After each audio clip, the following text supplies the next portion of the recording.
hardships, because at that time the island was going through economic hardships, and Governor Berdallo did not want to make it any worse. I believe, Governor, in all sincerity, there's a way to right-size this government. There's a way to modernize this government. There's a way to put efficiencies in this government without removing employees in the merit system classified service. And I'll share that with you when you folks are ready to discuss it in detail. And I look forward to working with you. And one of the things about becoming a governor is I visited the National Governors Association already twice.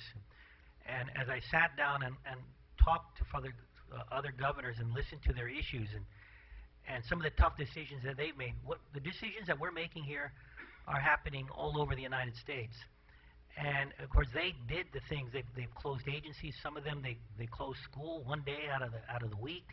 They've terminated teachers.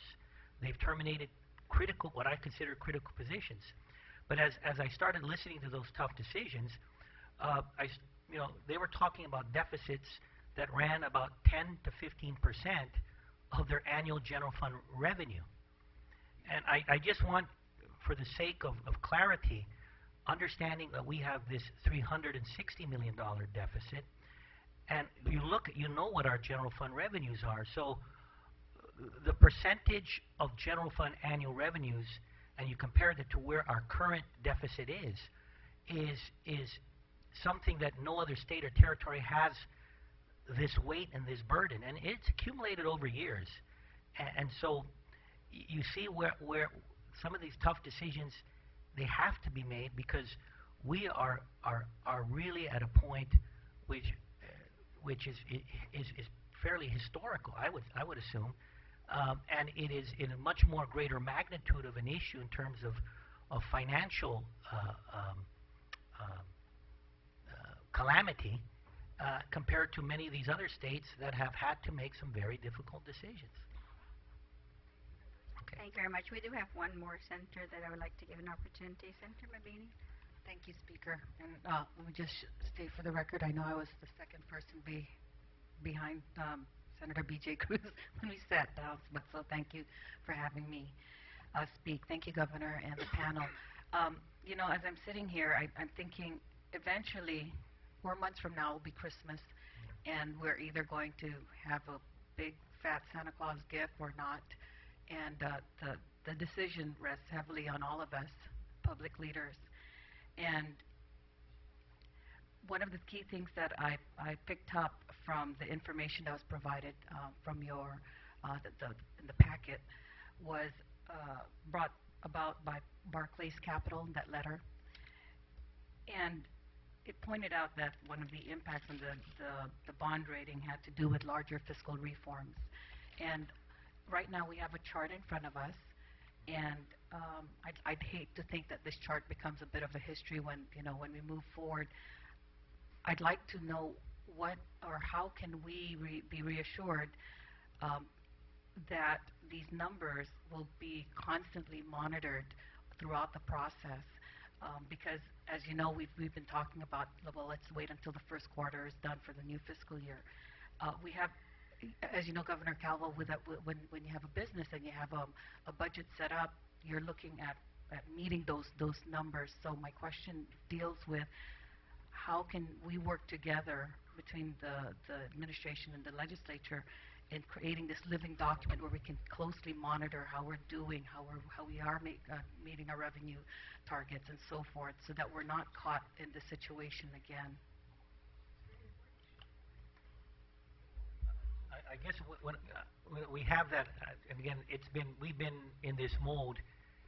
We did have that deficit commission that was impaneled. I would continue and making it more of a regular basis so that we can provide back and forth information. And I look forward to working with the chairman, and whether they're in SES meetings or SAS. So there is this continual exchange of information in regards to whether it's revenue projections, whether it's our cash flows, or and also our expenditure levels as well. I look forward to working with all of you folks and see how we can make this dialogue more of a regular thing, so there's no surprises coming from either side. Thank you very much. I'd like to go ahead and ask the chairman of OFB if you have any last questions or comments. Thank you very much. I just want to say that I look at these numbers and these projections and so forth, and I see the increase in the revenues, but I don't see the corresponding increase in the costs. The revenues were added, additional revenues were added, revenue lines, revenue categories from new activity, in addition to the conventional revenue structures that we have. So I see the additional revenues that would come from any additional activity in the military buildup. The conventional line was straight line at a 3.5% growth rate. The expense line has nothing in my analysis.